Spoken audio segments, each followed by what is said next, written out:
Bonjour tout le monde. William Julien qui vous parle en compagnie d'Anthony Duvu pour une autre édition du podcast 17-20. Salut Anthony, ça va Pas bien? bien, William. Ça va très très bien. Beaucoup de bon football en fin de semaine. Pour ceux qui ont vu sur notre page Facebook, on a mis les scores. Du gros football et beaucoup de surprises, hein. On va commencer immédiatement dans le botté d'envol avec la division 1. Écoute, Lennoxville contre Grasset, on s'attendait à un bon match. Lennoxville qui l'emporte 27 en prolongation. Grasset qui rate son botté sur une courte distance, 35 verges environ en prolongation pour créer l'égalité. Et il y aura des nouveaux champions du bol d'or, Anthony. Félix-André Grasset est éliminé au premier tour. Quelle surprise. Surtout avec le début de saison de Lennoxville, c'est incroyable de les voir en On l'aurait demi-finale. jamais vu venir en début de saison. Moi, je me souviens encore, puis je le redis semaine après semaine, cette équipe-là n'allait nulle part au début de la saison. Puis là, ils sont en demi-finale contre CVM. Puis je vais te dire une chose, ils ont leur chance, là. Clairement, on s'est replacé durant le milieu de la saison, puis on est rentré en série, puis là, on vient de causer le premier gros upset des séries. Écoute, c'est sûr qu'André Grasset, avec la perte de Jonathan Sénécal au début de la saison, on savait que cette équipe-là serait amoindrie, mais quand même, écoute, on peut pas rien reprocher à Xavier Tremblay. Non.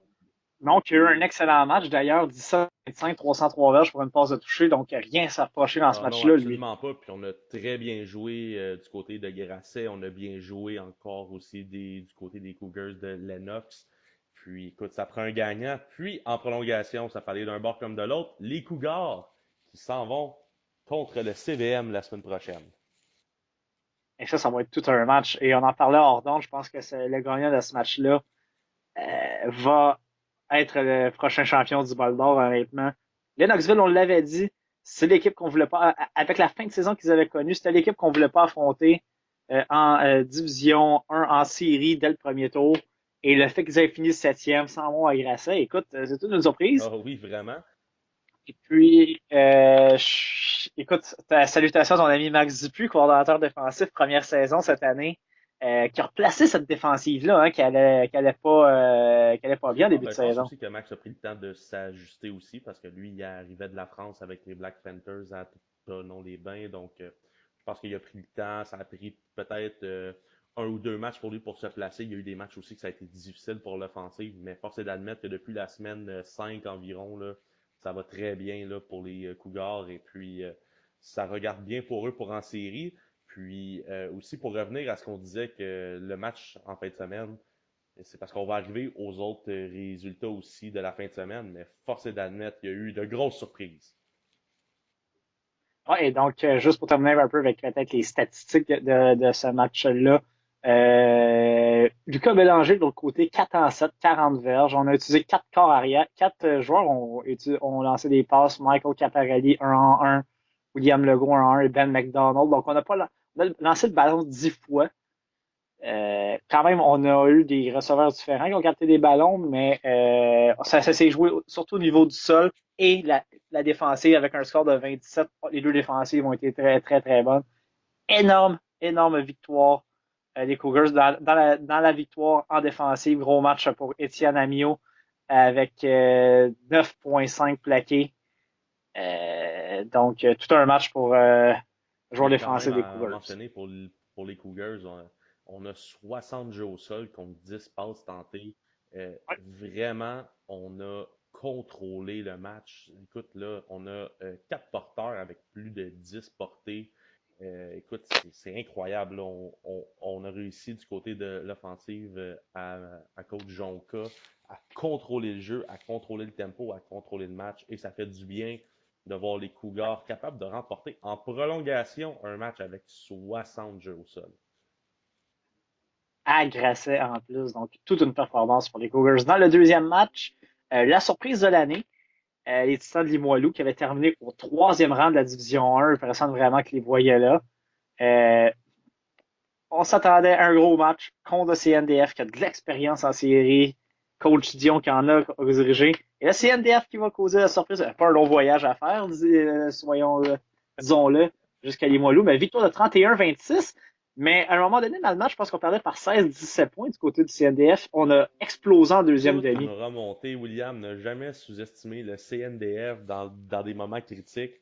Quand c'est un match Québec contre Cette équipe-là aussi qui allait nulle part en ouais, début de aussi, saison. c'était difficile. Puis on s'est replacé durant la saison. On s'en va en demi-finale aussi. Puis, écoute, forcé d'admettre, les Titans du cégep de Limoilou, là, à la demi, menaient par 16 points.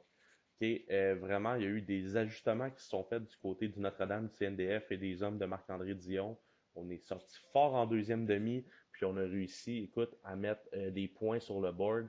C'est pas compliqué. On a complété 7 passes à 2 receveurs. Puis, on a quand même tenté environ, là, je te dirais, 35 jeux au sol durant le match. Ça n'a pas été fructueux, mais vraiment, c'est la défensive du CNDF qui s'est présentée pour ce match-là. On a réussi 5 interceptions contre le corps Pierre-Luc Michaud des Ouais, Titans, dont 3 interceptions pour Jean-Sébastien Lamotte, 3 interceptions dans un match de série. Pour un joueur, ça fait mal, mais du côté de Limoilou, cherche pas où est-ce qu'on a perdu le match en deuxième demi. 5 interceptions. Qu'est-ce qui s'est passé là, William? ouais, Qu'est-ce qui s'est absolument. passé là? Et rien n'est allé par la passe. Pierre Michaud, c'est 13 en 24, 171 joueurs, 5 interceptions. Vraiment, c'est Nathan Giroir-Langlois qui a été le joueur par excellence côté du Titan. Très, très bon match au sol. 22 portées, 106 verges pour 3 touchés. Mais sinon, ça a été des maigres récoltes. Louis-Félix Doyon qui a des meilleurs receveurs avec 52 verges sur 4 réceptions. Mais on a vraiment fait payer le prix à Pierre-Luc Bouchot. Ça a été une grosse performance de la tertiaire du CNDF en fin de semaine. Puis, on l'avait dit, hein, toi, tu avais pris le CNDF. J'avais pris les Voilous parce que j'aimais l'histoire, j'aimais ce qu'on amenait cette année. Mais je sais pas, et toi, tu avais choisi le CNDF, mais c'est pas une surprise parce qu'on l'avait dit la semaine dernière. Marc-André Dion on a coaché des gros matchs de série. Ce gars-là a de l'expérience dans des matchs importants.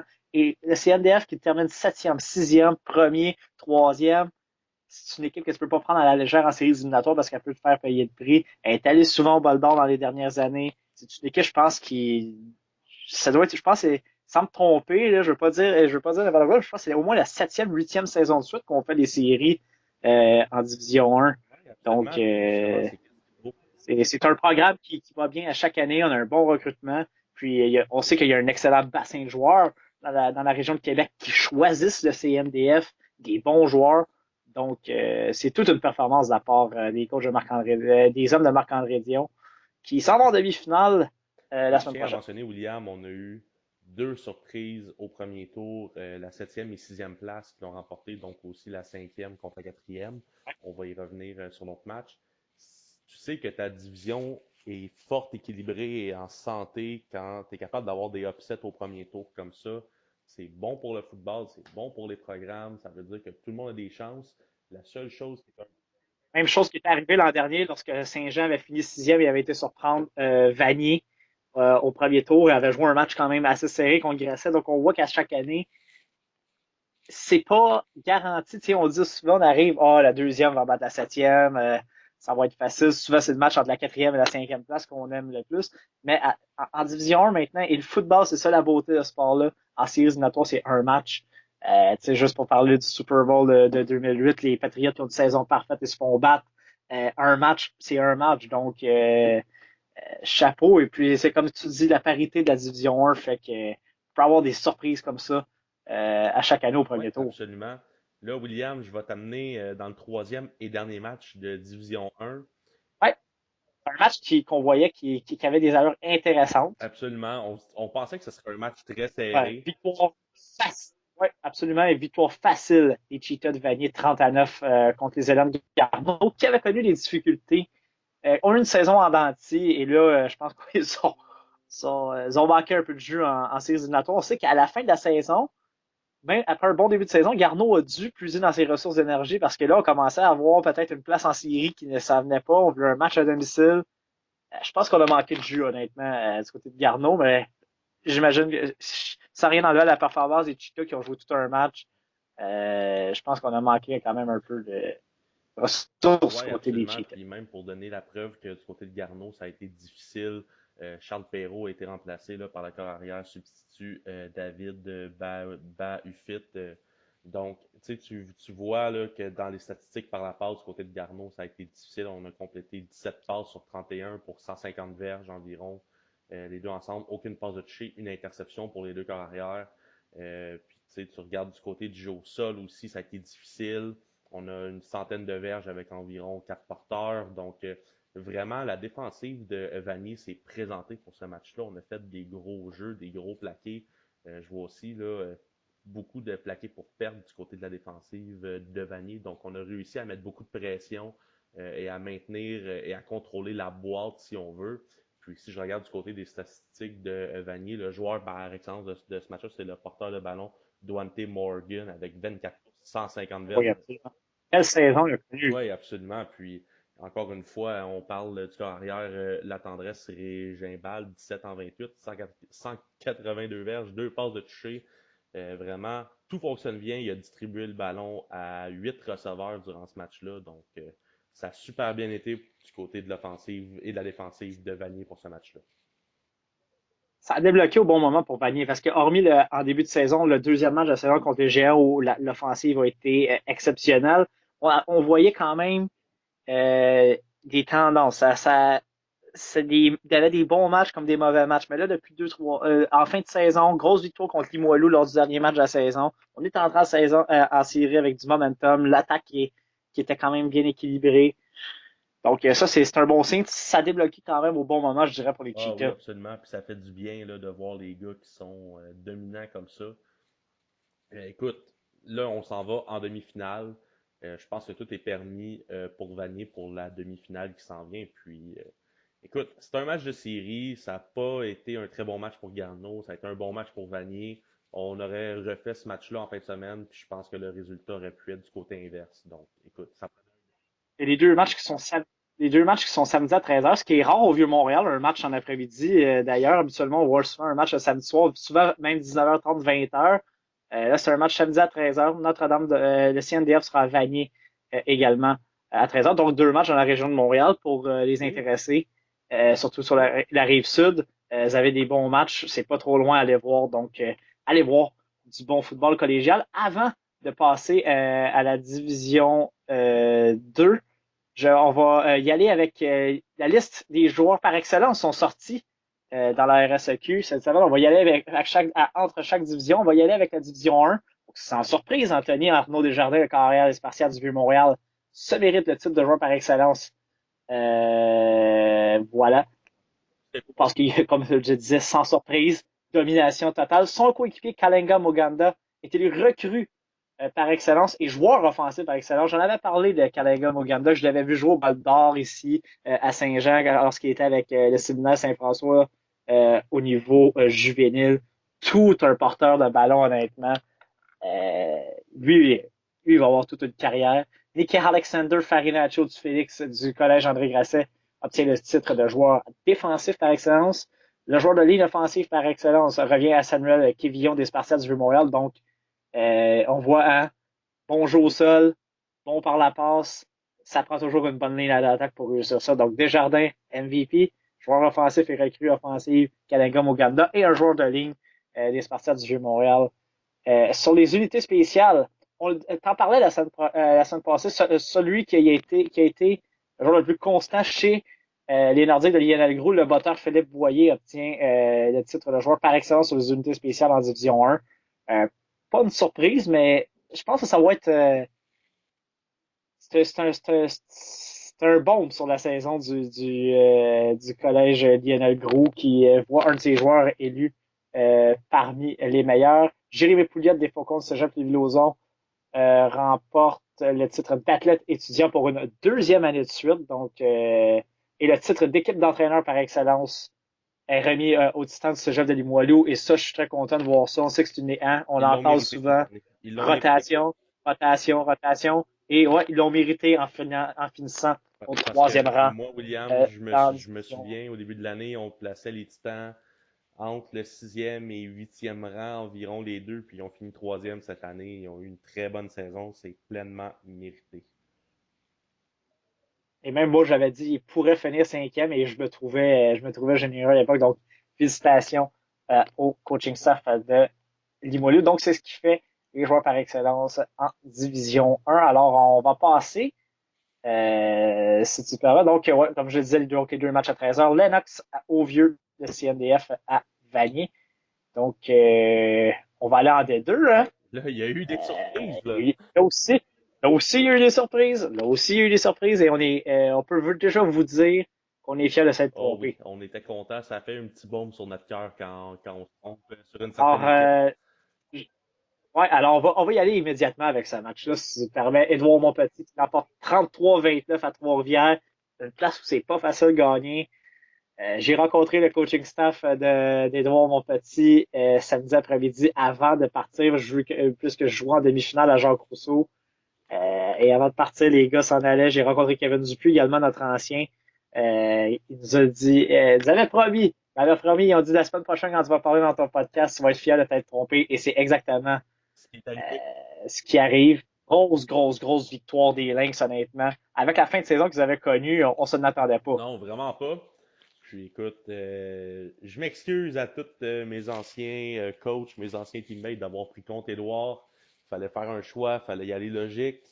Écoute, je suis content de voir que je me suis trompé. Un gros merci à tout le monde de m'avoir prouvé que j'avais Mais tort. le retour de le retour de Tristan Ronaldo comme carrière, honnêtement, a complètement relancé cette Oui, attaque-là. absolument. Il y a eu un très bon match. Puis écoute, ça fait du bien de voir que justement Tristan est capable de s'établir là, comme corps arrière numéro un pour cette équipe-là.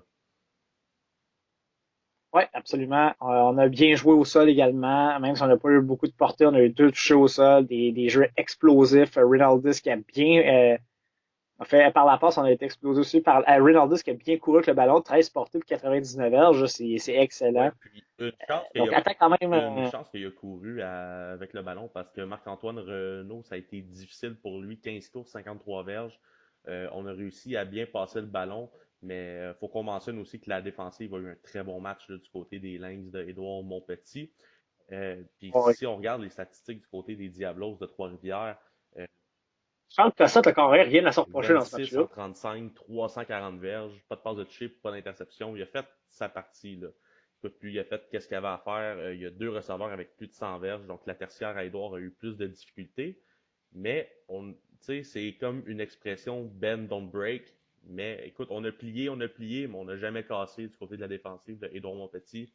Donc, Et Charles Cossette, en plus, a ajouté deux touchés au sol. Donc, on peut vraiment dire qu'il a fait sa part dans ce match-là. C'est au sol que ça s'est passé pour Trois-Rivières du côté des touchés, parce qu'on n'a rien donné comme touché aérien du côté de la défensive d'Edouard Montpetit, même si on a donné quand même beaucoup de verges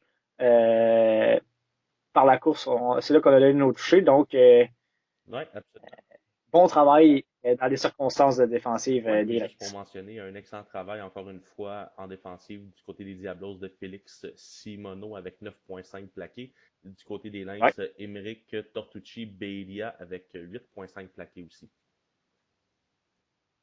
Ouais, donc grosse victoire pour les Lynx. Ensuite, il y avait deux autres matchs. John Abbott recevait Sherbrooke. Match serré quand même. Le Sherbrooke qui connaissait toute une fin de saison. 20-10 la victoire de John Abbott. On avait prévu un match sensiblement serré avec la fin de Ouais, saison des volontaires. Et pour eux, je pense que on vient d'apprendre, c'est une équipe qui est encore quand même assez jeune du côté des volontaires. Et cette expérience en série contre une grosse équipe, euh, ça va faire du bien au ouais, programme. absolument. Puis écoute, la preuve qu'on est jeune, tu sais, on en avait parlé il y a 2 semaines. Le corps arrière recrue Jérémy Desinde était de retour de suite de sa fracture à un doigt, était à son poste. Ce qui lui a nuit, c'est quatre interceptions Oui, en fin de semaine. absolument. Puis écoute, de toute façon, même s'il n'aurait pas lancé des 4 interceptions, peut-être que ça aurait été un match différent, mais écoute, je voyais pas les volontaires battre les Islanders de John Abbott dans ce match-là. Écoute, c'est une belle expérience pour cette jeune équipe. C'est sûr qu'on perd des vétérans là, comme Gabriel Royer, là, qui était le MVP en défensive aussi du côté des volontaires, mais tu sais, on est une jeune équipe, puis ça, c'est une belle expérience d'avoir un match serré comme ça contre John Abbott, qui est une puissance. Ça va permettre justement à cette équipe-là de prendre la maturité pour les 2, 3 prochaines années. Puis écoute, quand même, là, je regarde les statistiques, on a bien passé le ballon malgré les interceptions. On a réussi à courir la balle aussi quand même. Jérémy Desaignes qui est une menace autant avec son bras qu'avec ses jambes, justement. Lancé pour On 197 verges en 20 passes, puis a couru pour 100.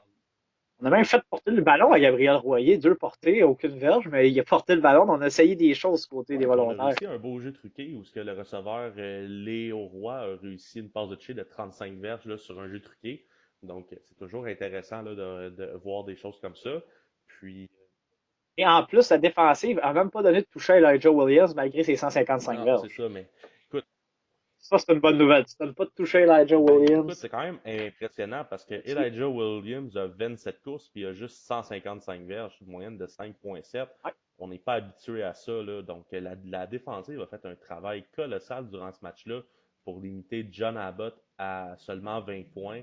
Puis les 4 interceptions de Jérémy Desaindes auront peut-être coulé euh, les séquences Bon, une qui a été offensives. ramenée par un touché par Jake Applebaum. Donc, et du côté de John Abbott, c'est 2 touchés, un touché défensif, un touché au sol. Il n'a aucune passe de toucher, 2 placements. Donc, l'interception qui est ramenée pour un touché, là, ça fait Ouais, mal. absolument. Parce qu'on avait un match de Puis je regarde possession. aussi du côté offensif. On est habitué à des plus gros matchs du côté de Mathieu Boudreau, 11 en 29, 149 verges. Il a seulement réussi à viser 5 receveurs, dont Owen Boujarski, pour 80 verges, 5 réceptions. Écoute, d'habitude, Elijah Williams a son match de 100, peut-être 200 verges en moins de 20 portées. Mathieu Boudreau a 20-25 passes complétées sur 30-35. Donc, ça a été un match très difficile pour John Abbott. On a apporté une bonne Ah oui, défensive. absolument. C'était une excellente défensive. Puis là, moi, si j'étais les filons de Tedford, je commencerais à regarder les bandes vidéo pour voir qu'est-ce que Sherbrooke a fait parce que ça a fonctionné clairement. Absolument. Et parlant donc des filons de Tedford, ils ont remporté leur match 36-21 contre les Nomades de Montmorency. Quelle histoire, honnêtement, Tedford. Euh, c'est une équipe qu'on voyait se battre pour les séries sans dire qu'elle serait exclue.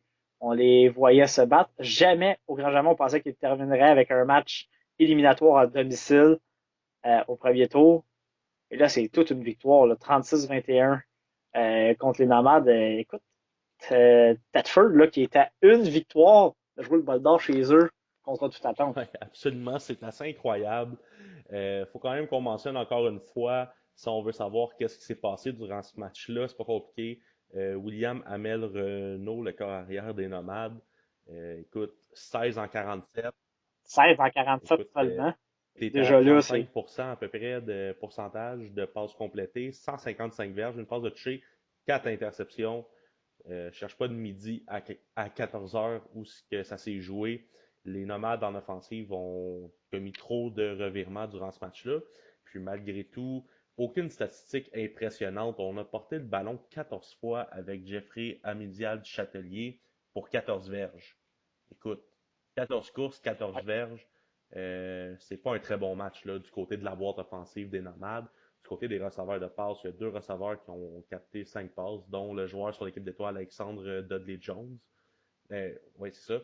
Pour 50 verges, 5 passes pour 50 verges, c'est pas dans les habitudes. Donc, la défensive des Filons a eu un match extraordinaire. Puis, si on ouais. regarde du côté des Filons de Thetford, Louis Archambault, le corps arrière, 9 en 21, 187 verges, une interception. Ce que ça me dit, on était capable de compléter des jeux pour des premiers essais, mais on est capable de faire des jeux explosifs. Je regarde du côté de ses receveurs de passe, que ce soit Lokman Najem et Hassan Dosso. Les deux ont 3 et 4 passes pour 150 verges environ, donc c'est pas beaucoup. Là. On n'est pas capable de compléter des gros jeux, euh, mais des jeux constants entre 5 et 20 verges. C'est toujours des passes soit de 30 verges et plus, ou bien on n'est pas capable de compléter. Donc là, ça devient difficile du côté de l'offensive de s'installer, et c'est pour ça que ça explique pourquoi le 9 en 21 vient faire tout son sens durant ce match-là. Ouais, et il nous manque quelques statistiques, honnêtement, parce que sur la feuille de match, il y a un seul joueur qui a un touché du côté de Tedford, et c'est Jonathan Fournier par un touché. Là, ça finit 36-21. J'imagine qu'on a oublié de mettre des touchés ailleurs, peut-être possiblement des touchés défensifs là-dedans que je ne vois pas. Donc, on peut pas élaborer vraiment dire qui a eu des grosses Ouais, puis performances dans les bottées de au niveau des précision, il y a touchés. 6 points-là. On a Ben, on seulement a deux. 20 points sur Ouais, une donc, possibilité de 36 sur la feuille de match. Ce serait à regarder du côté du RSOQ, mais quand même, les statistiques qu'on a semblent quand même correctes selon, il manque juste les passes de toucher. Quand même, là, ça absolument. Ou des touchés au sol. ouais, sûrement, mais ça, tu sais, du côté du porteur de ballon de Tedford, Jonathan Fournier, 34 tours, 121 verges, un touché. Sûrement, il doit en avoir un ou deux de plus, mais quand même, la morale de cette histoire reste quand même que ça n'a pas été un gros match là, du côté des deux équipes, puis qu'il va falloir qu'on travaille fort parce que du côté de Tedford, on a une demi-finale à jouer contre Jean Abbott en fin de semaine, puis si on joue ce genre de match-là, on n'aura pas notre match à domicile en finale du Ballon d'Or. Absolument. C'est ça. Faut avoir une attaque équilibrée. Il va falloir que la défensive a quand même fait un bon travail, là, on va se le dire, mais ça va prendre un peu plus une attaque équilibrée du côté des filons de Tedford et les hommes de Kevin Mackey. Donc, pour les matchs en fin de semaine, Valleyfield reçoit Édouard Montpetit samedi 14h. Tout un match à prévoir au cégep de Valleyfield et John Abbott qui va recevoir samedi 13h les filons de Tedford. Donc, ça fait le tour et on y va avec immédiatement les joueurs les joueurs par Tu me excellence permets d'y en aller, division Williams? 2. Est-ce que tu me permets d'y aller? Ben Ouais, oui, ben écoute, vas-y. du côté offensif, pas vraiment de surprise. Elijah Williams, le porteur des Islanders de John Abbott, ça c'est pas vraiment une surprise pour personne. Aussi, là on parle de Division 2, le joueur défensif, on en a parlé tantôt, Gabriel Royer, des volontaires du Cégep de Sherbrooke qui vient de terminer son stage avec l'équipe. Donc une très bonne saison pour eux. La recrue. Et élu. Oui, vas-y. Ah, c'est ça, absolument. Donc, toute une saison de Gabriel Royer, on en parlait et ça a été vraiment la, le joueur clé de cette défensive des volontaires Oui, cette saison. absolument. Puis aussi la recrue par excellence, Elijah Kramet des Diablos de Trois-Rivières, je vais finir par le dire, recrue par excellence. Aussi du côté des joueurs de ligne, ben sans surprise, lui qui est confirmé pour aller rejoindre les Huskies de Yukon dans la NCAA. Une consolation pour le Cégep de Beauce-Appalaches cette année. Ouais, Christopher Fortin, joueur de ligne offensive par excellence. ouais. Et David Aubé du Collège du Noir-et-Or de Valleyfield, lui, joueur de ligne défensive par excellence. Puis aussi du côté étudiant athlète, Maximilien Roy des Diablos de Trois-Rivières avec sa moyenne académique astronomique. Et sans vraiment de surprise, ça par exemple, je suis un petit peu désaccord avec la décision. On dit que le coaching staff par année, par excellence cette année, est le Noir-et-Or du cégep de Valleyfield. Écoute, Moi, je l'aurais donné au filon de Tedford, honnêtement, je pense. oui, ben moi, mon choix était peut-être plus pour Trois-Rivières cette année, mais écoute, on pourrait en débattre longtemps. On Si. y a été avec la saison parfaite, avec une équipe qui est, comme à chaque année, est très bonne, sans rien enlever aux hommes de Patinado et son coaching staff non plus. Tu sais, on savait que vous étiez pour terminer dans le top 2 avec John Abbott cette année, c'était pas vraiment une surprise. Puis quand je vois Trois-Rivières et Tedford qui finissent 3 et 4, je pense que ça aurait pu être une de ces deux équipes-là, mais quand même, une saison parfaite, ça se mérite. Euh, Écoute, c'est pas une mauvaise décision, mais moi, je l'aurais donné peut-être à Trois-Rivières ou à Thetford avant, là. Ouais, absolument. Et, donc, c'est ça, sans rien De enlever, personne. comme le coach Nadeau, mais, je pense que c'est ça. Je pense que c'était facile de donner ça à une équipe qui avait une saison parfaite. Exactement. Donc là, on s'en va en Détroit. Donc, Ah, si on veut finir avec les matchs du week-end, les deux demi-finales, William. je viens de les mentionner, donc 14h, Valleyfield, je le répète, donc Edouard à Valleyfield, tout un match au sujet de Valleyfield et John Abbott qui reçoit Tedford. Pour ce match-là. En fait, nos prédictions, on va finir à la toute fin. On va les faire rapidement après le tour de chaque Oui. division. Donc là, on s'en va en Alors, Détroit, dans la sud-ouest. Écoute, ouais, il y a eu un match qui a été quand même intéressant entre Saint-Lambert et Saint-Hyacinthe. Saint-Hyacinthe a eu le show pendant un bon bout dans le match. C'était très serré. On parlait d'un botté, le placement de corps. Finalement, ça a été une victoire 40-21 des Lauréats contre Saint-Lambert. C'est pas une surprise. Ouais, les Cavaliers, c'est pas une surprise. Mais Saint-Lambert a quand même donné du fil à retordre aux hommes de Oui, Saint-Deschamps. absolument. Puis c'est la même chose que je dis toujours. Saint-Lambert et Saint-Hyacinthe, c'est une rivalité. À toutes les fois qu'il y a un match entre ces deux équipes-là, les Cavaliers sont capables de sortir du football exceptionnel. Il y a une rivalité entre ces deux équipes-là. Puis on a été capable de sortir un excellent match du côté des Cavaliers. C'est sûr qu'à la fin du match, du côté des hommes de Seb Deschamps, on a appuyé sur l'accélérateur pour creuser l'écart à 19 points. Mais ça n'a pas été aussi facile que ça pourrait paraître là, sur le résultat. Excellent match pour l'offensive des Cavaliers. Philippe Pelletier avec 27 en 46, 252 verges, deux passes de toucher, une interception. Son receveur préféré, Santino Sparagna avec 11 réceptions pour 111 verges, un touché. Aussi Zachary Cloutier avec 6 réceptions, 73 verges, un touché.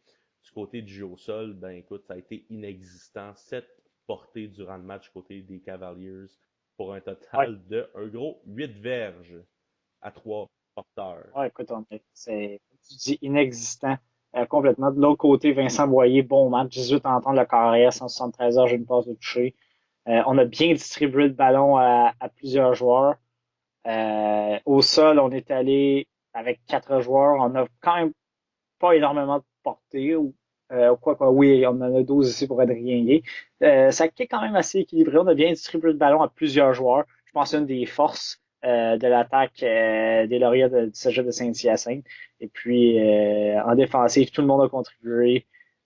Plusieurs joueurs sur les plaqués. Donc, bon travail encore des Lauréats malgré la bonne performance de Saint-Lambert, je pense qu'au final, sans surprise, on était trop fort pour les Cavaliers. Oui, absolument, mais écoute, il y aurait pu avoir une surprise. S'il y avait une équipe que Seb Deschamps avait pas envie de prendre au premier tour, c'était bien les Cavaliers.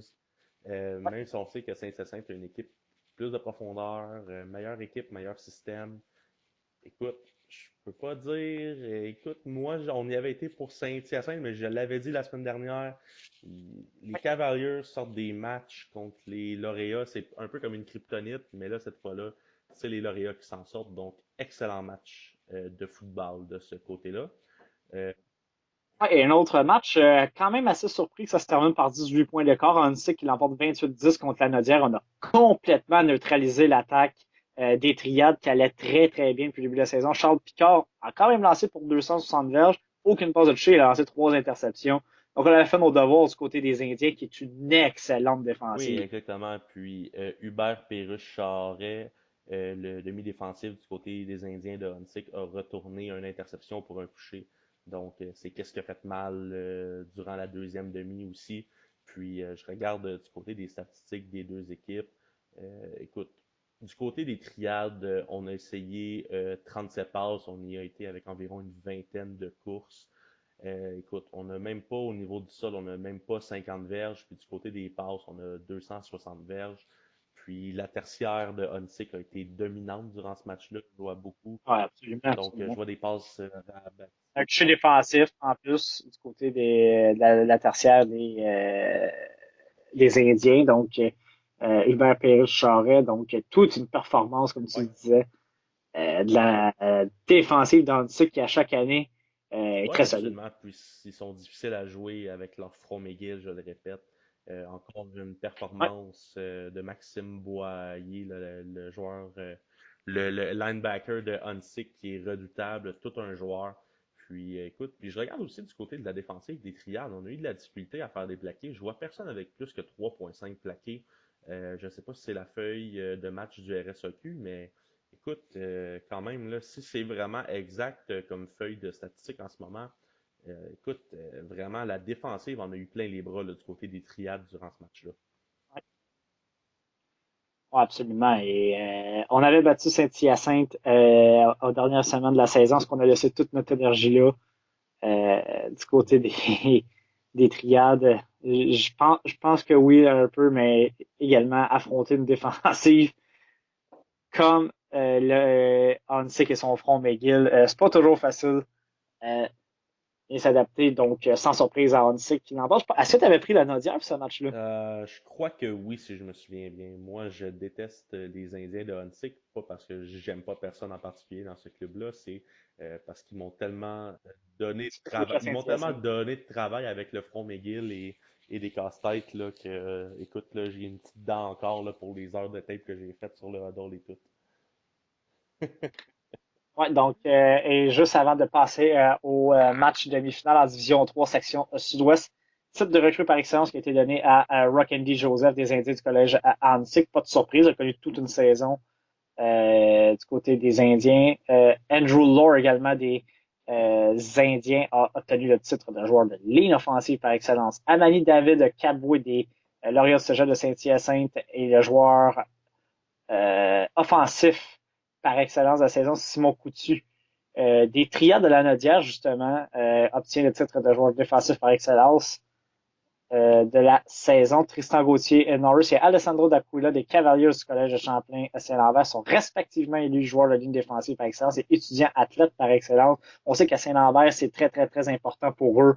Encore plus, on dirait qu'ailleurs, d'avoir des joueurs qui obtiennent le titre d'athlète par excellence. C'est un modèle depuis plusieurs années. C'est souvent eux, un athlète des Cavaliers qui remporte ce titre. Et sans surprise, l'équipe d'entraîneurs par excellence est remis au lauréat du Cégep de Saint-Hyacinthe. Je pense que c'est pas une surprise, ça, Non, non, Anthony. vraiment pas dans cette division-là.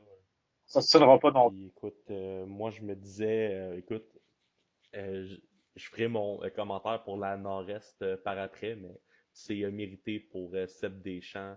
Je pense à tous les entraîneurs qui sont là. Ouais, et avant d'y aller avec les matchs de demi-finale, il faut parler d'un Nord-Est parce que ça se croise en Division 3. C'est ça la particularité pour les demi-finales. Donc, sans surprise, Jonquière l'a emporté par un gros score contre la Pocatière, 49-7. La surprise là-dedans, la Pocatière a marqué le toucher.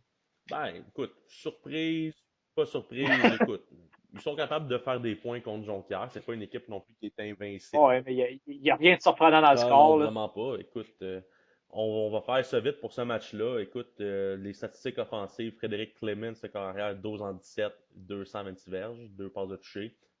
Tout ça en 12 passes complétées, bien sûr. Ses receveurs de passes, Classique. Frédéric Plourde, 4 réceptions, 115 verges, un touché. Matteo Colombe, 4 réceptions, 61 verges, un touché aussi. Du côté des... On a été dominant au sol aussi. Clemens en a ajouté deux Ouais, par la voie terrestre. Redval Keita, 8 courses, 85 verges, 2 touchés.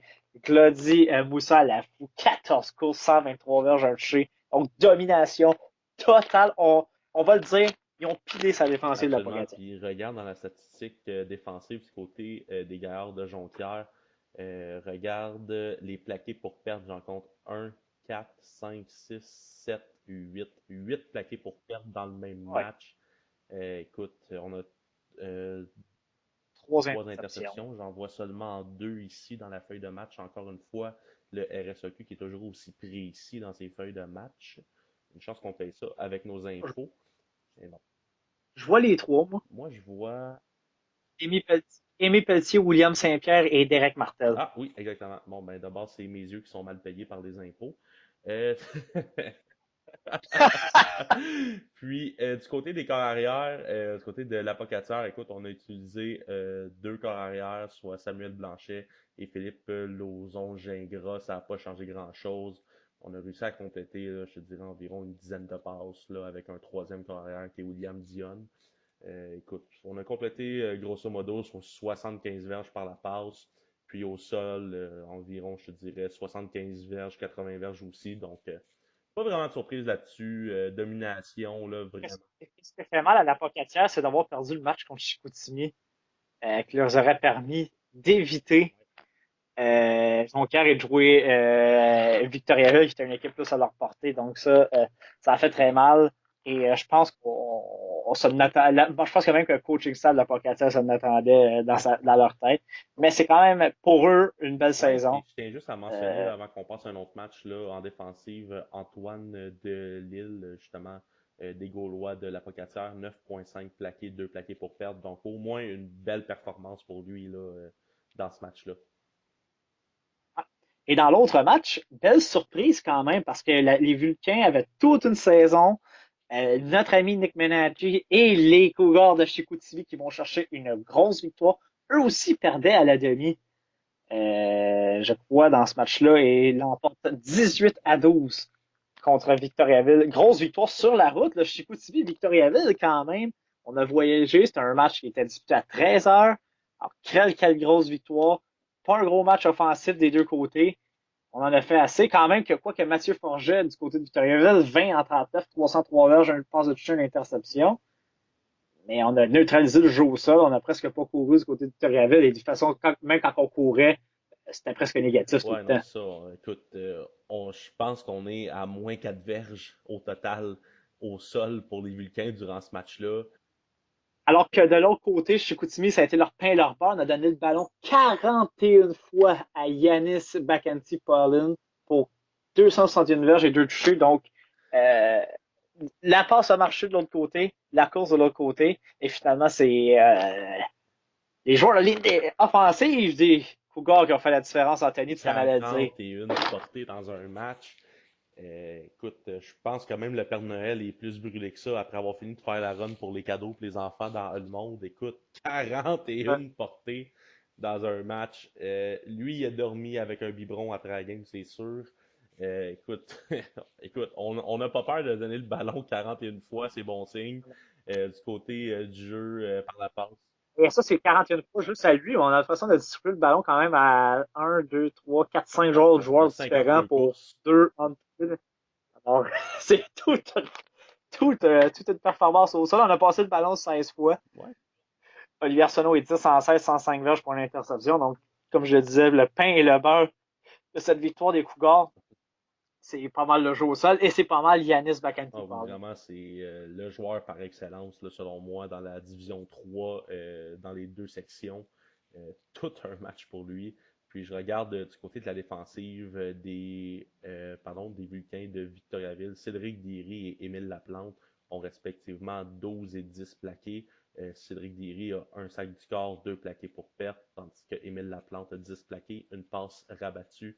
Toute une performance de ces deux joueurs-là sur le front défensif des Vulcains. Mais malheureusement, ça prenait un gagnant. Les Cougars et l'équipe de l'entraîneur Nick Menachi s'en vont à Saint-Hyacinthe la semaine prochaine. Ouais. Et donc, les joueurs par excellence dans cette division 3 Nord-Est, Benoît Beaulieu, les Cougars du Cégep de Chicoutimi remportent le titre de recrue par excellence. Glody Moussa à l'affût. Marc-Antoine Robert et Thibault Zemmer, les gaillards du Cégep de Jonquière, méritent respectivement le titre de joueur offensif par excellence, de joueur de ligne défensif par excellence, de joueur de ligne offensif par excellence. Trois gars des gaillards, pas de surprise là. Mon cher Anthony, le titre de joueur défensif par excellence est décerné à William Castonguay des Pionniers du Cégep de Rimouski. Ça, c'est une belle nouvelle dans cette saison pour les Pionniers. Cédric Derry des Vulcains remporte le titre d'étudiant athlète et le titre d'entraîneur par excellence, l'équipe d'entraîneurs, les Vulcains du Cégep de Chicoutimi. Es-tu Ben surpris? écoute, dans l'éventualité que les Gaillards n'ont pas de saison parfaite, parce que ils, Ouais. Mais il faut quand même saluer le bon travail de Stéphane Lerivard avec ce programme cette année. Quand même relancer les Vulcains, là, mais je suis quand même un peu ben, surpris. écoute, la simple et bonne raison, c'est qu'on ne pouvait pas donner ce titre-là aux Gaillards de Jonquière pour les raisons qu'on a connues au début de l'année. De Ouais. là, ma petite blague qu'on n'a pas de saison parfaite, on ne peut pas gagner le coaching staff de l'année. Écoute, c'est un événement qui se reproduira plus au Cégep de Jonquière, puis ça va servir d'exemple pour tout le monde, sans vouloir revenir dans ce qui s'est passé. Mais je trouve que c'est un peu par défaut qu'on donne aux Vulcains, parce que les Vulcains passent de la sud-ouest qui est plus fort que la nord-est. C'était sûr que les Vulcains étaient pour avoir une bonne saison cette année. Donc, excellent travail, comme tu mentionnes, des hommes de Stéphane Le Rivard, mais j'aurais aimé ça peut-être voir durant la saison. Si je regarde là, dans la section nord-est, tu sais que les Gaillards vont finir premiers, mais si Chicoutimi n'aurait pas fini à 3-5, il aurait peut-être fini à 5-3, peut-être que c'est eux qui l'auraient eu pour cette année, mais par défaut, ça va aux Vulcains pour cette année. Alors, je te laisse nous nommer les deux matchs qui auront lieu en fin de semaine. Ensuite, je vais y aller avec l'élaboration des équipes d'étoiles dans les trois divisions pour la saison. Donc, vas-y avec les matchs éliminatoires en fin Oui, de donc semaine. on a deux matchs. La première demi-finale, comme on vous disait, ça croise dans la division 3. Donc, le mieux classé des deux divisions traverse chez le premier des deux premiers des divisions. Donc, Chicoutimi est à Saint-Hyacinthe et les Indiens de Huntsic vont faire le trajet jusqu'à Jonquière.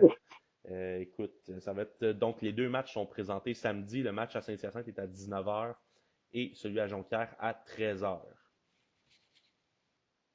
Alors, avant d'y aller avec les équipes d'étoiles, donc nos prédictions dans chaque division, Lennoxville au Vieux-Montréal en division 1, Anthony, tu y vas avec qui?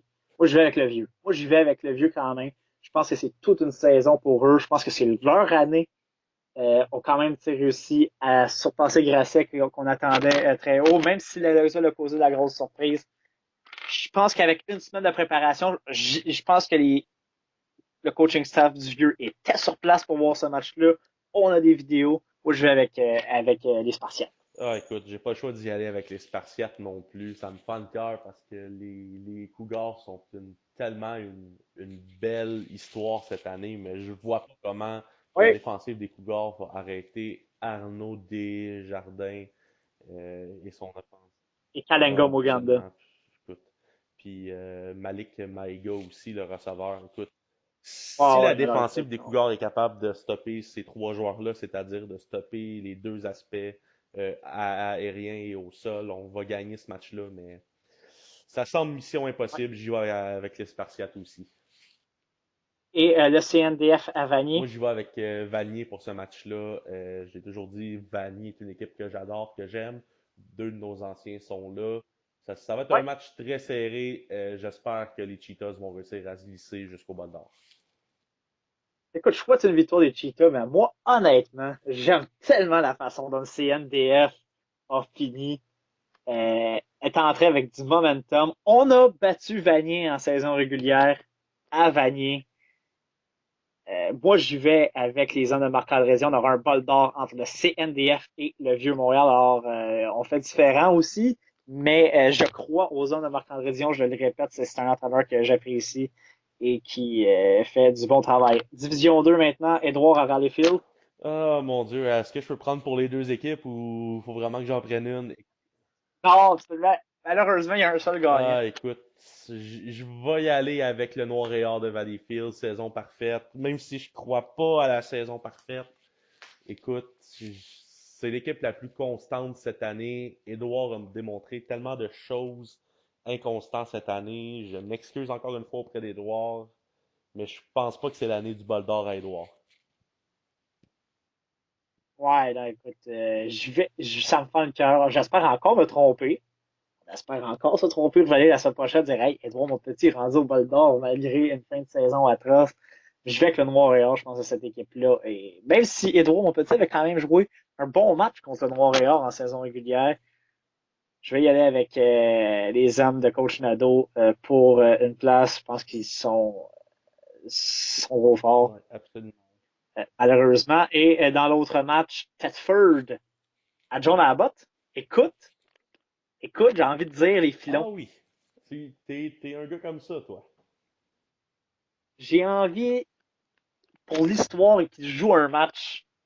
Hey, le bol d'or à Thetford, ça a été critiqué que ça s'en aille là. Ça serait toute une histoire de voir. On sait que à Thetford, on supporte beaucoup notre équipe également. Les estrades seraient pleins. Ça serait le match d'ouverture en plus avec Thetford. On sait que la Division 2, c'est le premier match le vendredi soir. Quoi de mieux, quoi de demander mieux qu'un excellent spectacle entre le Noir et Or et les Filons? C'était une belle rivalité en Division 3 dans le temps. Ah oui, absolument. Écoute, moi j'ai pas le choix, William, d'y aller avec John Abbott et Elijah Williams. Ah non, J'ai ça pas le c'est sûr. choix Mais écoute, je vais avec Thetford, je suis loin parce d'être que sûr. c'est comme dans l'autre prédiction. J'ai envie de prendre pour Edouard avec mon cœur, mais je pense que clairement, on a vu se démarquer deux équipes cette année en Division 2, soit le Noir et Or et les Islanders Il y a un de des deux John fois. Abbott. Puis la seule raison qu'il y a une des deux équipes qui a fini première et l'autre deuxième, c'est qu'ils se sont affrontés et qu'il y a eu un gagnant. Mais je- j'aime tellement Edouard que ça me fend le cœur, mais je dois y aller pour les deux meilleures équipes. Puis écoute, moi j'ai toujours dit cette année c'est un bol d'or entre Noir et Or et John Abbott. Donc une reprise du bol d'or de l'an dernier entre les deux Exactement. formations. Donc, et en Division 3, Chicoutimi Saint-Hyacinthe. Malheureusement pour notre ami Nick Menacci, je pense que les Gaulois, pas les Gaulois, mais les lauréats du Cégep de Saint-Hyacinthe vont l'emporter. Écoute, ça serait vraiment une grosse surprise pour les Cougars de Chicoutimi d'aller remporter ce match-là contre Saint-Hyacinthe. Ces deux équipes qui ne sont pas affrontées, ça doit faire. Je sais même pas si les deux équipes sont déjà affrontées dans l'histoire. Je pense que ce serait le premier affrontement des deux équipes dans l'histoire du programme parce que dans la nord-est, sud-ouest, les croisements, non, c'est la première fois que les deux équipes s'affrontent. Donc, ça serait nouveau. On a beaucoup de vidéos du côté des deux équipes sur l'autre, mais je pense que les lauréats sont une coche à part là, avec Jonquière et Huntsic. Ouais, absolument. Et je pense que c'est vraiment plate pour mais en même temps, on n'a pas beaucoup de vidéos sur les deux équipes. Les deux équipes se sont jamais vues en personne, donc ça peut peut-être il y a des choses que tu peux cacher plus facilement, mais je pense que c'est absolument les Lauréats sont beaucoup trop forts pour Chicoutimi, qui est une belle histoire de les voir en demi-finale quand même. Pour eux, c'est déjà une grosse victoire. Et le gros match, Jonquière contre Antique, j'ai hâte de voir ça. Ah, ça va être Est-ce que ça s'arrête pour Jonquière ou tu y vas avec les méchants Indiens, leur front McGill? les méchants indiens. Écoute, mon cœur est avec les Indiens, mais ma tête est avec les Gaillards. Donc, je vais y aller avec les Gaillards pour ce match-là. Écoute, s'il y a deux équipes que j'ai appris à détester en étant à Saint-Hyacinthe, c'est bien. C'est C'est ces ces deux deux-là. équipes-là. C'est une reprise du bol d'or de l'an dernier que Jonquière l'avait remporté. Écoute, j'y vais avec Jonquière parce que Huntsic ont à faire le déplacement, ont à dormir à l'hôtel, ont l'aller-retour à faire en bus. Donc, je pense que au bout du compte, ça va jouer pour les Gaillards. Donc, j'y vais avec les Gaillards pour ce match-là.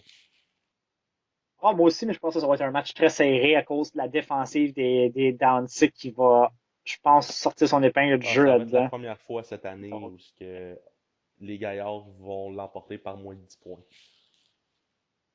ouais. Donc voilà. Et pour terminer, donc, équipe d'étoiles dans chacune des divisions qui a été nommée. Donc, du côté de la division 1, sur la ligne défensive, les deux alliés défensifs qui sont élus, Charles Lee Alary Tardif du Collège Champlain de Knoxville et William Kenville du CNDF sont les heureux élus. Les deux plaqueurs défensifs sont Bradley Seca d'André Grasset et Dorian Daniel Royal des Élans de Garneau. Du côté des secondaires, trois secondaires sont élus sur l'équipe d'étoiles, sans surprise. Costa Papani-Koualou du Cégep de Vanier, qui a connu toute une saison, y est. Nicky Alexander Farinaccio du Phoenix André Grasset et Kenneth Jamin Quinja du CVM sont là. Deux demi de sûreté, Francis Bouchard du CNDF et Christophe Beaulieu des Géants du Cégep de Saint-Jean. J'en parlais de Christophe Beaulieu, c'est tout un joueur dans la tertiaire des géants.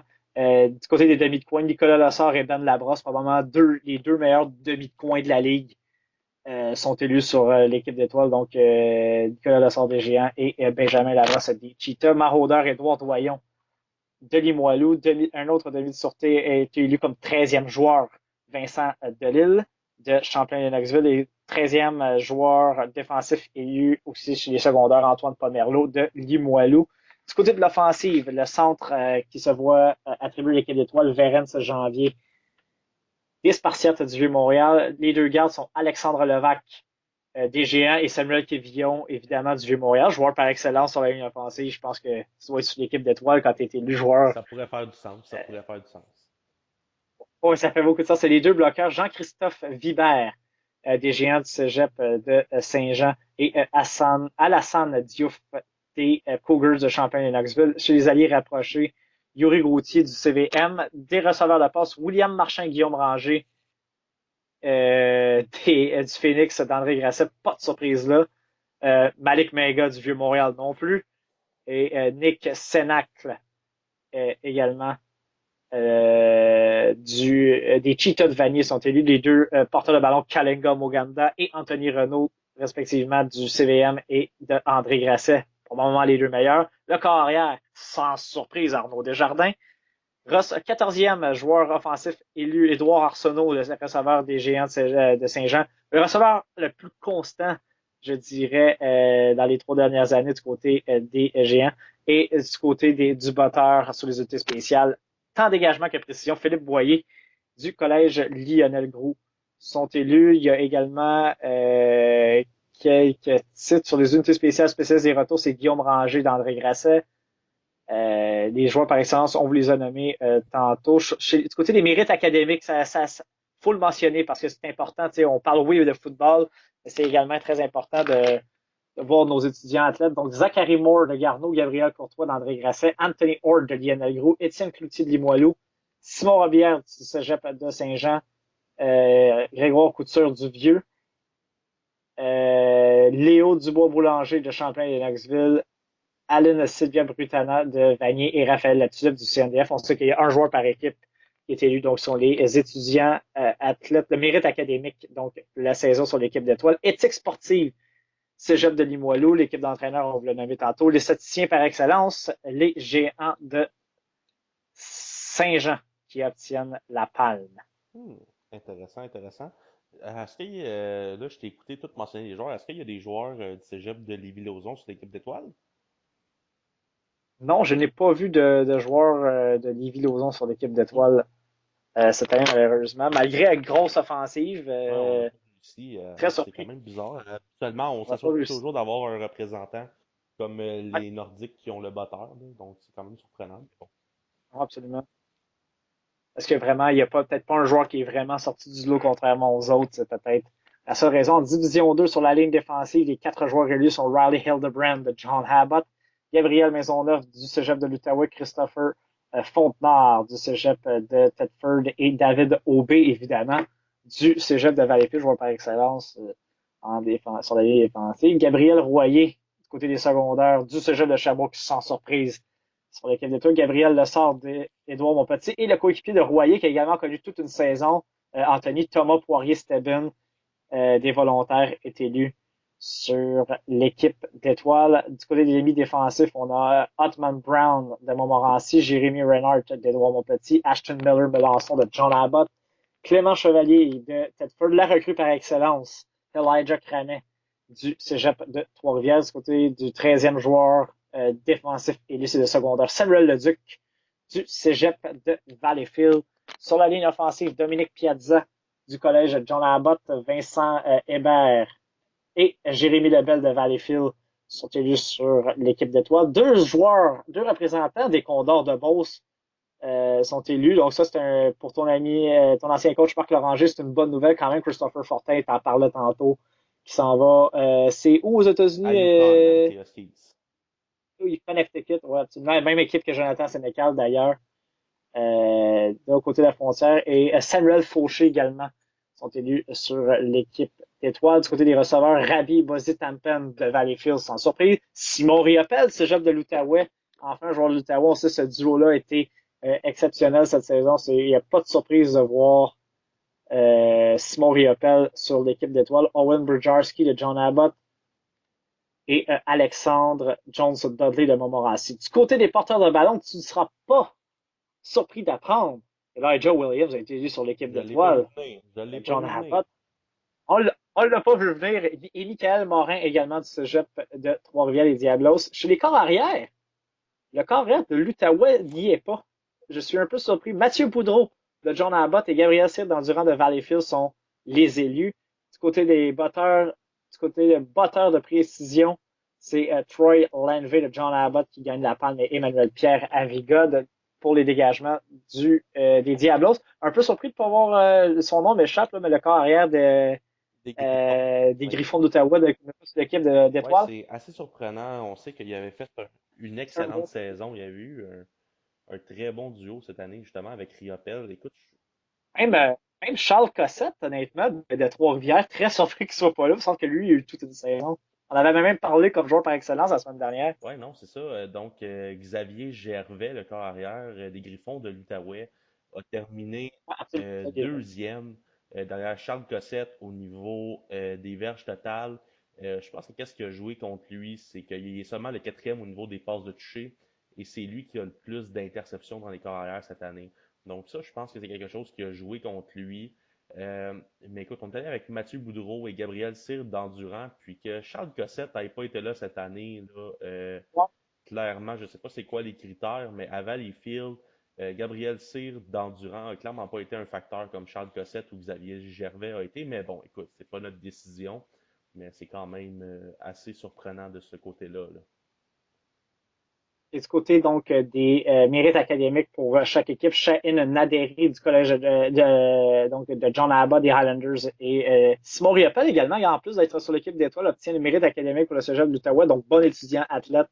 Pour croire Isaac Dallaire pour Beauce-Appalaches, Charles-David Dubois du côté d'Édouard Montpetit, Louis Archambault pour Thetford, le Carrière, Gabriel Bertrand de Valleyfield, Eden Bélanger pour Sherbrooke et Étienne Bouffard pour le Collège de Montmorency. Et l'éthique sportive, remis au Cégep de Beauce-Appalaches. Ça, c'est une bonne nouvelle. C'est une équipe qui, même si elle est dans les bas-fonds, c'est une équipe qui n'a jamais, je dirais, joué cochon, qui respecte tout de même l'adversaire, pourrait facilement, là, parce qu'on en connaît, Anthony, même au niveau juvénile, des équipes qui connaissent des saisons de misère, qui jouent cochon.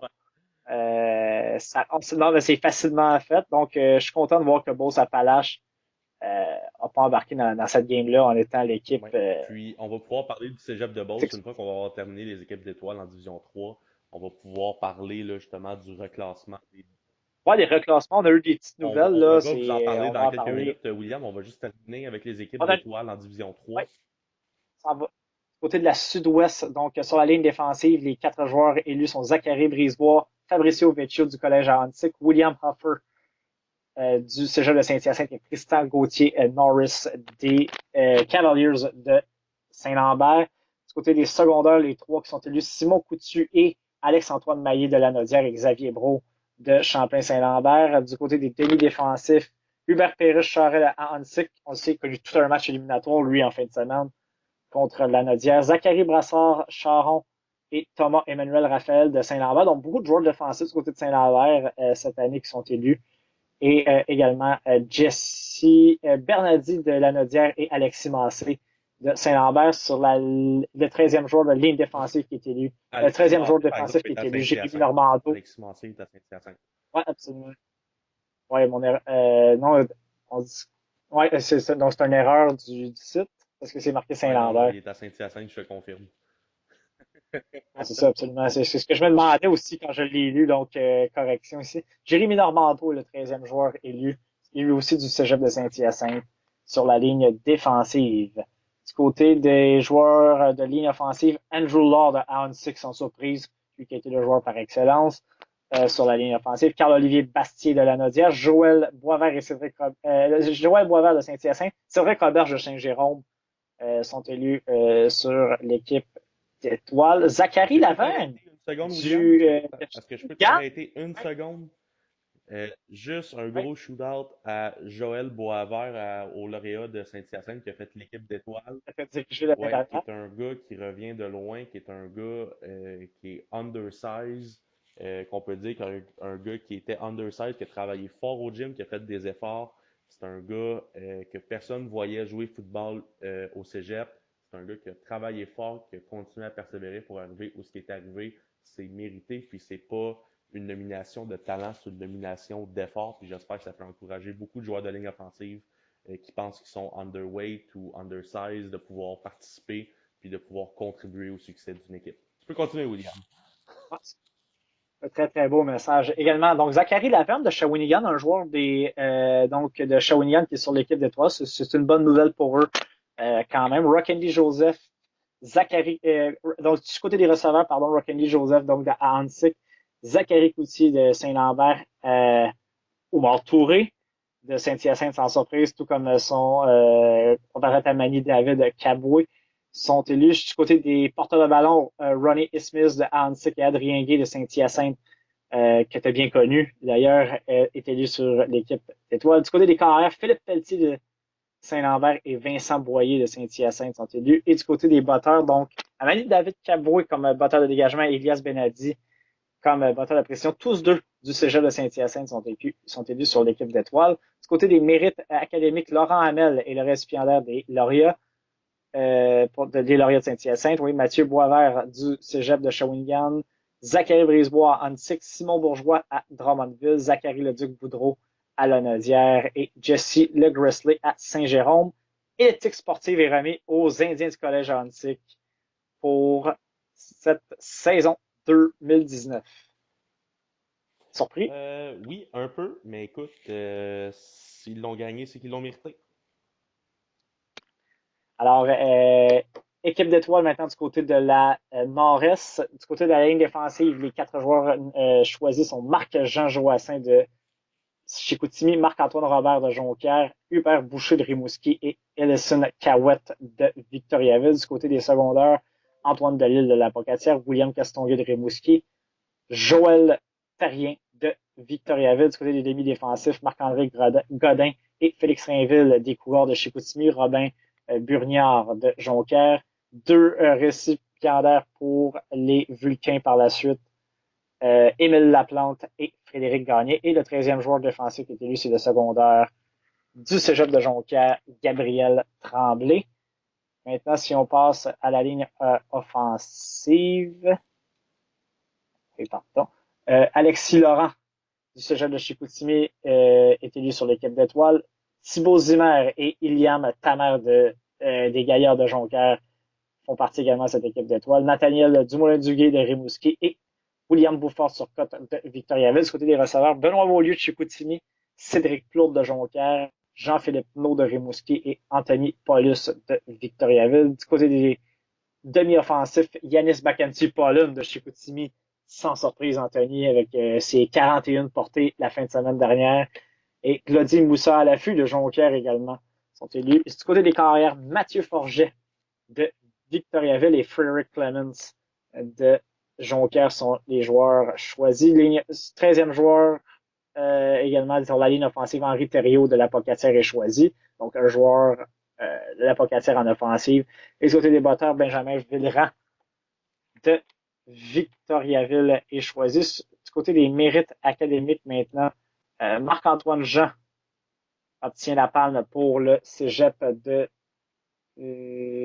Chicoutimi, Mathieu Delisle pour Jonquière, William Dion pour la Pocatière et Simon Mainville pour Rimouski. Et l'éthique sportive est remis au cégep de la Pocatière, Anthony. Donc, ça fait le tour des joueurs étoiles pour les 3 divisions. Félicitations à tous les nommés pour les différents trophées et sur les équipes d'étoiles. Alors, oui, on va revenir, Anthony. Justement, tu en parlais, tu glissais un mot. On a eu quelques infos pour les reclassements l'an prochain. Beauce-Appalaches devra passer devant le comité pour être cédé en Division 3. 2 équipes ont fait la demande pour monter, soit les Lauréats de Saint-Hyacinthe et les Indiens d'Antique. Il n'y a pas de surprise là, mais Beauce-Appalaches qui veut plaider sa cause pour pas descendre en Division 3. Est-ce que tu penses qu'ils vont Non, gagner leur cause? absolument pas. Écoute, moi je vois les Condors du Cégep de Beauce-Appalaches dans la Nord-Est en Division 3. Ça viendrait relever cette division et ça viendrait mettre plus d'équité dans les divisions. Parce que là, on va commencer par la Division 3, on va en parler. Écoute, si je regarde dans la Nord-Est, dans la Division 3, tu as Jonquière, Victoriaville, Chicoutimi, La Pocatière, Rimouski. Tu as 5 équipes. Si tu vas dans l'autre côté, si tu vas dans la division sud-ouest, tu as 7 équipes. Saint-Hyacinthe, Ontic, Lanaudière, Champlain, Saint-Lambert, Saint-Jérôme, Drummondville, Shawinigan. Si on considère que Saint-Hyacinthe et Ontic sont partis, qui s'en vont en division 2 l'an prochain, ça prend.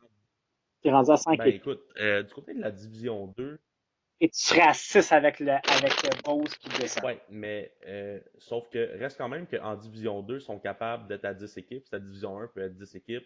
Tu sais, moi, je vois Beauce qui descend, puis je vois Saint-Hyacinthe Ontic en D2. Donc là, une fois que tu retournes en D3, dans la Sud-Ouest, tu changes absolument rien. Tu gardes une division à 5 équipes, soit Lanaudière, Saint-Lambert, Saint-Jérôme, Drummondville, Shawinigan. Et dans la Nord-Est, tu rajoutes Beauce qui se rajouterait. Donc, tu aurais une division à 6 équipes avec Jonquière, Victoriaville, Chicoutimi, La Pocatière, Rimouski et Beauce. Donc, ça, je pense que c'est la meilleure façon qu'on pourrait faire pour équilibrer ces équipes-là. Là, de ce que tu m'as dit, selon les contacts, puis de ce que tu as entendu parler, le Noir et Or de Valleyfield n'aurait pas demandé. On n'aurait pas fait la demande pour l'instant pour monter et on n'aurait même pas demandé à Lionel Groux de descendre pour l'instant. Ça, je suis vraiment très surpris. Et je vois pas pourquoi le Noir et Or Ne montrait pas en Division 1. s'attarderait encore à dominer en Division 2, monter en Division 1. Vous êtes une équipe de Ah, Division 1. absolument. Écoute, il y a des équipes. sans l'en nommer, parce qu'il y en a beaucoup qui ont fait ça.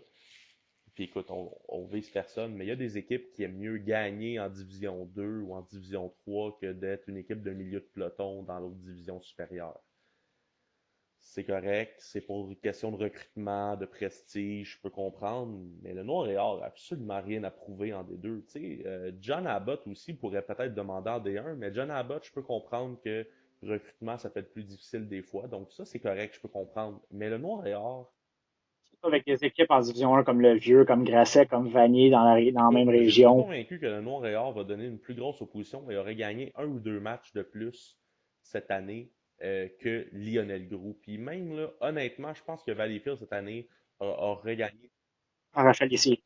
peut-être, mais aurait gagné au moins trois matchs cette année, là. Je suis pas mal sûr de ça. Donc, je comprends pas pourquoi. Là, ça va être au RSEQ important de forcer le switch entre Lionel Groux et Valleyfield parce que les Nordiques, là, en ce moment, viennent d'avoir une victoire en deux saisons en Division 1. Pour les joueurs qui font partie du programme, là, une victoire en 2 ans, c'est pas quelque chose qui est le fun. Je l'ai vécu à Édouard Avec Edouard, absolument, c'est ça en ce que je m'en allais dire. 2014, j'aurais aimé mieux aller en D2 puis jouer pour des séries, jouer pour avoir du fun que d'arriver puis toujours se faire planter par 30-40 points là.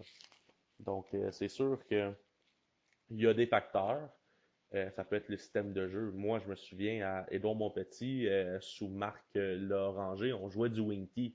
Mais du Winky, c'est correct peut-être de jouer dans certaines situations, de faire 5-6 jeux par match de Winky, mais c'est pas tu sais, c'était passé date, là. Puis du Winky, tu joues pas ça, tu sais. Puis moi, je me souviens, on avait une très bonne équipe. Tu peux pas driver un terrain avec du Ben Wing. écoute, moi, je pense pas. Puis moi, je me souviens, on avait des joueurs, justement, on avait les porteurs, on avait Jean-Guy Rimpel et Reda Malki. Donc, Jean-Guy Rimpel, pas besoin de présentation aux Tout ça. Stingers. Puis Reda Malki, en ce moment, qui est au Carabin.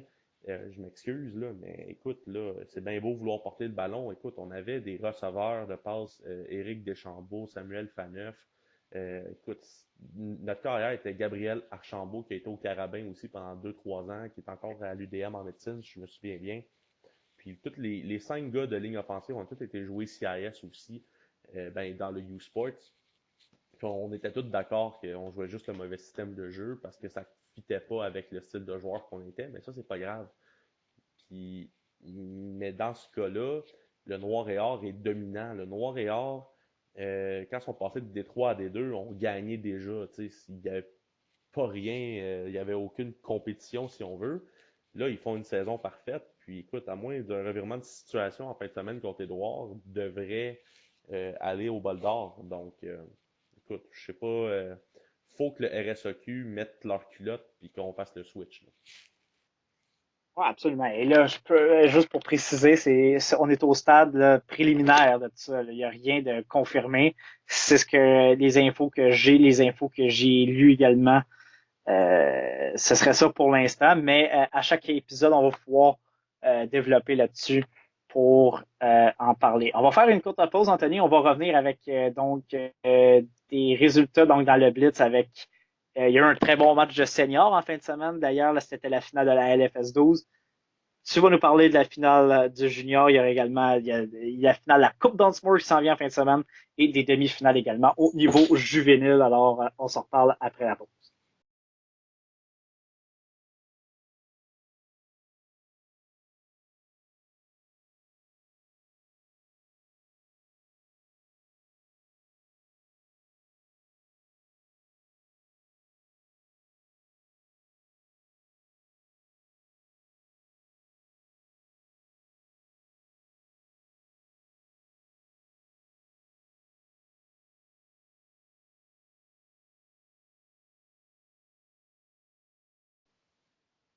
Alors, on est de retour au 17-20 avec notre traditionnel segment, le Blitz, où on va défiler juste avant de passer au gros match de seniors et de juniors. C'était les finales en fin de semaine, d'ailleurs, Anthony.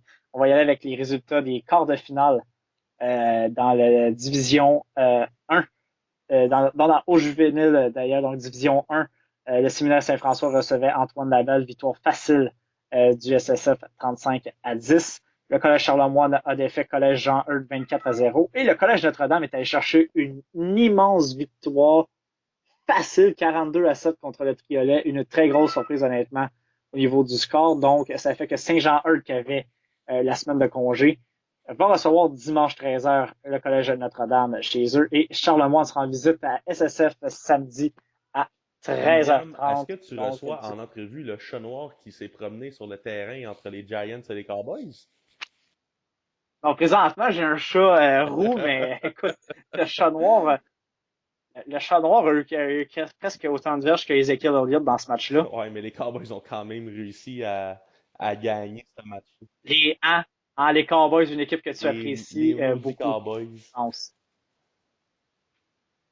Alors, le chat noir, est-ce que les Browns de Cleveland en feront une signature sur les joueurs autonomes bientôt? J'ai aucune idée. Les pauvres Hey, Browns. écoute, comment cette équipe-là réussit avec tout le talent qu'elle a, qu'elle ne réussisse pas à gagner, là, c'est hors de moi. On a une mentalité de perdant Puis, à Cleveland. ouais, mais là, c'est tout le monde chiale sur Baker Mayfield, là, mais avant de chialer sur Mayfield, là, Freddie Freddie Kitchen. Kitchen, absolument, puis il faut réussir. Quel entraîneur et quel sélectionneur de jeu Il faut épouvantable. donner le ballon à tes meilleurs joueurs, qui est Jarvis Landry, Odell Beckham, puis le tight end Et Nick Chubb. David Njoku. C'est important. Si tu regardes, Lui, il est blessé d'ailleurs, ouais, par par contre, là. contre, les blessés, mais si tu regardes le système de jeu des Eagles de Philadelphie, Zach Ertz qui a le plus de réceptions à chaque année, écoute, on crée de l'espace avec l'ailier rapproché, puis on réussit à faire des longs jeux aux receveurs espacés et rapprochés. Donc, écoute, c'est diversifié, tout le monde touche au ballon. Puis quand je regarde les Browns de Cleveland jouer, j'ai l'impression que c'est juste le joueur qui va changer de position, mais c'est toujours le même numéro de receveur qui est visé tout le temps. Le même type. Ouais, Nick Chubb n'a pas assez de portée, honnêtement. Un des bons porteurs de ballon dans la ligue. Il faudrait créer plus d'espace pour eux. Mais on ne s'attendra pas Non, sur les vraiment Browns. pas. Maudit Browns. Maudit Browns. Et donc, du côté de la division 1B, il y avait deux matchs quart de finale qui étaient présentés. Collège Bourget qui a écrasé la Polyvalente des Deux-Montagnes 35-0. Et le Collège de Lévis qui a cherché une grosse victoire contre les Maraudeurs du Collège Laval 35-22. En fin de semaine, ça nous donne samedi après-midi 14h Bourget à Saint-Stanislas pour un match de demi-finale. Et le Collège de Lévis jouera vendredi soir au séminaire Saint-Joseph qui met en jeu sa saison parfaite contre. Et dans cette division-là, le match du Val d'Or sera présenté samedi le 16 à 10h le matin entre ces. Donc, dans cette division. Anthony, j'étais sur place, mais tu n'y étais pas. Parle-nous donc de la finale de LFS 12 et également de la finale du Ben Junior. écoute, dans la finale de la LFS 12, Williams, ça a été une victoire serrée, je crois, de 28-26 pour les Bulldogs de Laval contre les Huskies, sans surprise. Euh, Troisième titre de suite, je pense, pour ouais, je Laval. crois bien. Est-ce que tu peux nous raconter que tu étais sur place à la fin du match, William? Oh, écoute, tout un match. Les Huskies qui menaient 14-0 à la demi, en plein contrôle de ce match-là. Les Bulldogs sont sortis très fort. C'était 21, euh, en fait, 24-21 pour les Huskies en fin de match. Il restait 2 minutes, environ, même un peu moins. On a décidé d'y aller pour le gros botté dans le fond de la zone de début. Il faisait froid, il y avait du vent samedi soir en plus. Heureusement, le géant des Huskies, pardon, au lieu de mettre son genou au sol, concéder un point et de reprendre le ballon en meilleure position, a décidé d'effectuer un retour, s'est fait arrêter à sa ligne de 2. Jeu d'après, on décide d'appeler une formation shotgun, remise à terre, le carrière se fait frapper dans son début, touché, échappe le ballon, touché, donc avec la remise. Ça a donné les devants 28-24 à ce moment-là. Ensuite, on a repris le ballon un peu plus tard dans le match du côté des Bulldogs. Suite à une interception, on a eu des punitions d'indiscipline, donc on a été obligé de concéder un toucher de sûreté. Les Huskies ont eu une dernière chance. On s'est fait intercepter au rabat sur le dernier jeu du match. Et les Huskies sont privés d'un titre. Donc, tout allait, hein, des fois, des mauvaises décisions dans un match ultra serré peuvent coûter cher. On voulait garder notre avance d'un placement, qu'on n'a pas voulu concéder le point, puis mettre ça à 24-22 et une meilleure position sur ce terrain. Euh, je pense qu'on va regretter du côté des Huskies Ouais, cette je trouve ça décision. quand même dommage. Écoute, moi, quand que je disais au début que c'était sans surprise, c'est que ces deux équipes-là s'affrontent. Je pense que le Phoenix de Trois-Rivières et les Panthères de Montréal sont pas si loin que ça. Mais les mercenaires du Saguenay et les Mustangs là, de Lanaudière sont plus loin un peu. Là. Donc, écoute, mais c'est bon de voir au moins que cette ligue-là est capable d'avoir 6 équipes. Si éventuellement on est capable d'avoir peut-être 8 équipes en santé avec de la bonne compétition, là, peut-être que le football senior là, pourrait finir par éclore. Dieu sait qu'il y a eu beaucoup de ligues dans le senior au Québec, puis si cette ligue-là peut réussir à perdurer et Ouais, amener, là, absolument. On le souhaite. ouais, ça serait très bon. Et puis, en terminant, William, je t'amène du côté du junior. Il y avait la finale à Ottawa. Pour faire changement, là aussi, il faut faire changement. Deux mêmes Ouais, mais équipes. sauf que quand même, écoute, c'était censé être les Bulldogs et les Packers. Ils ont perdu en demi-finale. Donc, les Raiders de Châteauguay rendaient visite à Beckwith aux Junior Riders de Ottawa. Et écoute, match quand même assez serré, victoire des Junior Riders de Ottawa qui mettent la main sur une deuxième Coupe Pistilli de suite par la marque de 17-7. Donc, pas plus d'infos sur ce match-là, mais quand même, encore une fois, des belles surprises dans le junior cette année quand les Bulldogs de Laval ont tout dominé avec Brinton Park. Les deux équipes se sont effondrées en demi-finale, donc ce qui ouvre la porte à Ottawa pour une deuxième de suite. Donc, sans surprise, pour terminer avec le football universitaire, sans surprise, comme je le disais, on va avoir une finale Laval-Montréal au PEPS de l'Université Laval, samedi 14h. La prédiction de ce Ah, match-là? écoute, j'y vais avec le rouge et or. Les Carabins n'ont pas l'air d'avoir réglé leurs problèmes. Le match contre McGill n'a pas semblé avoir été convaincant à mon goût. Donc, écoute, j'ai pas le choix d'y aller avec le rouge et or pour ce match-là. Moi, juste parce que c'est mon équipe, je vais avec les Carabins. Ben, juste pour ça, parce que j'ai pas d'argument. Je pense que Laval va l'emporter ce match-là, mais je vais y aller avec les Carabins pour mon cœur cette fois-là. Je vais y aller avec mon cœur. Bonne nouvelle aussi hein, en Atlantique, ton ancienne équipe où tu as évolué au niveau universitaire, les Gators de Bishop, en finale contre Acadia. On souhaite tellement le meilleur à Sheriff Nicolas et ses hommes. On va espérer que ce soit eux qui s'en aillent représenter l'Atlantique en demi-finale Ah oui, canadienne. absolument, ça fait du bien. J'ai parlé à des anciens teammates justement cette semaine qui sont à leur dernière année. Les gars sont contents, ça fait du bien. Écoute, c'était la meilleure chose pour le programme de traverser dans l'Atlantique. Puis, écoute, cette année, on a mis des victoires. On a eu un match à domicile en série. C'était la première fois depuis 1994, si je me trompe pas de ce que j'ai vu sur le Facebook de Bishop. Puis là, écoute, ça fait du bien pour le programme, ça va faire du bien à beaucoup de personnes. Puis écoute, je souhaite que les Gators remportent le Looney Ball, puis qu'on aille affronter, je sais Ouais. pas qui, c'est quoi les quoi. C'est-tu l'Ouest ou J'ai l'Ontario cette aucune année? Je idée, sais mais que pas. ce soit n'importe qui, juste de se rendre là, ça va être un exploit. Donc, je souhaite de tout cœur aux Gators de Bishop, écoute, qui pourraient gagner un trophée qui serait la première équipe de Sherbrooke à gagner un championnat, là, quand même, depuis que Sherbrooke est arrivé en 2003, le Varéor, je parle. Donc, Ouais. écoute, ça pourrait être quand même assez intéressant de ce côté-là. Alors, en terminant, Anthony, gros match, retour des Alouettes après des années de vache maigre en séries éliminatoires à domicile au Stade McGill contre notre ami Mathieu Betts, d'ailleurs, qu'on a fait ça en entrevue. Pour ceux qui n'auraient pas écouté, c'est toujours disponible sur notre compte YouTube. Excellente entrevue avec Mathieu Betts qui avait été généreux de son temps. Et les Esquimaux d'Edmonton qui sont en ville. Ouais, écoute, La prédiction de ce match-là, ah, moi je pense que les Alouettes vont l'emporter. Moi j'aime la vibe de Carrie Jones. Vous le savez, pour ceux qui me connaissent, Carrie Jones et moi on est proches maintenant. Euh, Écoute, les Alouettes vont l'emporter et ça sera un gros match à Hamilton la semaine ah prochaine de la oui, finale de absolument. l'Est. Mais ça sera pas facile parce que Trevor Harris joue pour les Écoute, Esquimaux. avec ou Trevor Harris, ça va rien changer. Ce qui va déterminer ce match-là, c'est comment Vernon Adams va dicter ce match-là. S'il est dans une bonne journée. Comment William Stenbach. Si William Stenbach court très bien encore, Carrie Jones qui aime bien équilibrer son attaque. Si William Stenbach, on a la pluie du jeu de William Stenbach et Jeremiah Johnson qui est très bon également. Les Alouettes vont remporter Écoute, ce je match-là. reste convaincu que si les Alouettes commencent à tirer de l'arrière, plus qu'on va avancer durant le match, on va délaisser stand-back, on va commencer à passer le ballon. Puis c'est dans ces moments-là, si, On a un excellent groupe de si receveurs. Adams est dans une bonne journée, tout est possible. Si Adams est dans une mauvaise journée, ça va être difficile. Mais je m'attends quand même à une victoire des Alouettes. Ouais, un match très serré, là. Attends, un match d'une possession. Ben, écoute, oui, oui puis non, mais faut vraiment qu'Adams soit dans une bonne journée parce qu'on l'a vu, là, parce que Ouais. là, dans les derniers matchs, on faisait jouer beaucoup des substituts aussi.